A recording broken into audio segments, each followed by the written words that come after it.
یمن کا ایک قبیلہ بنو اسد ایک قبیلہ ہے جس میں رہنے والے ایک شخص ہے حارثہ اور ان کی بیوی. چھوٹا سا ایک کنبہ، چھوٹا سا ایک خاندان، 3 بچے تھے. حارثہ اور ان کی بیوی اور 3 بچے. یہ یمن کا رہنے والا ایک قبیلہ ہے. عورت اپنے 3 بچوں کو لے کر میکے جا رہی تھی اور بڑا بیٹا جو اس وقت عمر کا 8 سال کا تھا، زید نام تھا. قافلے پر اچانک ڈاکوؤں کا حملہ ہوا اور مال لوٹ لیا گیا، اور ساتھ ہی ڈاکوؤں نے یہ زید نامی چھوٹے سے بچے کو، 8 سال کے بچے کو بھی گرفتار کر لیا. ایک ماں کا کلیجہ دہل گیا کہ میرے 8 سالہ بچے کو مجھ سے چھینا گیا. باقی 2 بچے تو ساتھ تھے. ماں کی کیفیت ایسی تھی کہ پہاڑوں پر چڑھ جاتی، چیختی تھی اور عربی میں جو اشعار کہتی تھی، اللہ اکبر، آج بھی موجود ہے. یمن کی رہنے والی یہ خاتون پہاڑوں پر جا کر پکارتی تھی کہ کوئی میرے زید کو دیکھا ہے تو مجھے بتا دے.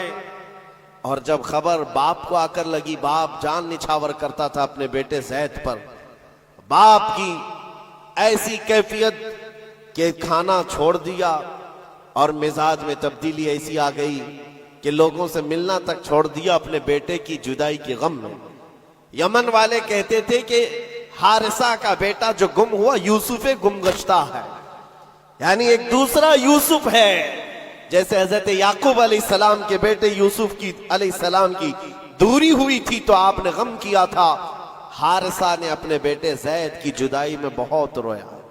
اور وہ اشعار جو عربی میں لکھے جاتے تھے، یمن میں جب وہ اشعار پڑھتے تو اپنے جو دشمن ہوتے وہ بھی رو پڑتے تھے. باپ کی جدائی کے غم کے اشعار لوگوں کو رلاتے تھے. زمانہ گزر گیا. اب ڈاکوؤں نے اس زید کا کیا کیا تھا، کچھ سال اپنے پاس رکھا اور عکاظ کے میلے میں، مکہ کے قریب ایک میلہ لگتا تھا، اور اس میلے میں لا کر زید کو غلام بنا کر بیچ دیا.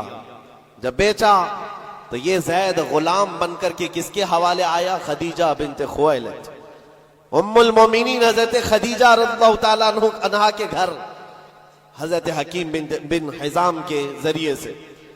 جب یہ غلام حضرت خدیجہ کے گھر آیا تو اس وقت 15-16 سال کی عمر تھی. پہلی نظر مصطفیٰ کریم کی پڑی تھی. رسول رحمت صلی اللہ تعالیٰ علیہ وسلم نے حضرت خدیجہ کے گھر اس نوجوان کو دیکھا. ادب میں کامل تھا، گفتگو کے سلیقے اچھے تھے، لوگوں سے ملاقات کے طور طریقے بتاتے، بڑا خاندانی آدمی. جب یہ پہلی نظر میرے مصطفیٰ کریم صلی اللہ علیہ وسلم کی پڑی تو ام المومنین خدیجہ سے کہا، میرے آقا نے اگر آپ بہتر سمجھیں تو یہ غلام میرے حوالے کر دیں. کیا قسمت ہے جس کو خود رسول اللہ خرید.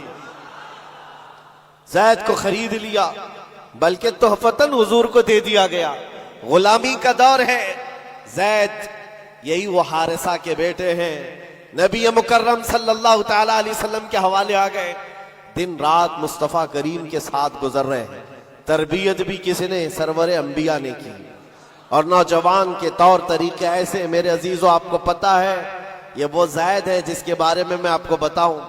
حضور پاک صلی اللہ تعالیٰ علیہ وسلم کے چند دنوں کے بعد مکہ میں مشہور ہو گئے. محمد صلی اللہ تعالیٰ علیہ وسلم کا اگر کوئی محبوب ہے تو وہ زید ہے. حضرت ابو بکر صدیق رضی اللہ تعالیٰ عنہ بھی اس بارے میں فرماتے کہ زید کو جو قرابت تھی اس پر مجھے رشک تھا حضور اکرم صلی اللہ علیہ وسلم کا. اب زمانہ بیتتا گیا، زید کے گھر چھوٹے، خاندان چھوٹا، ماں چھوٹی، باپ چھوٹے. غلامی کا دور چل رہا ہے.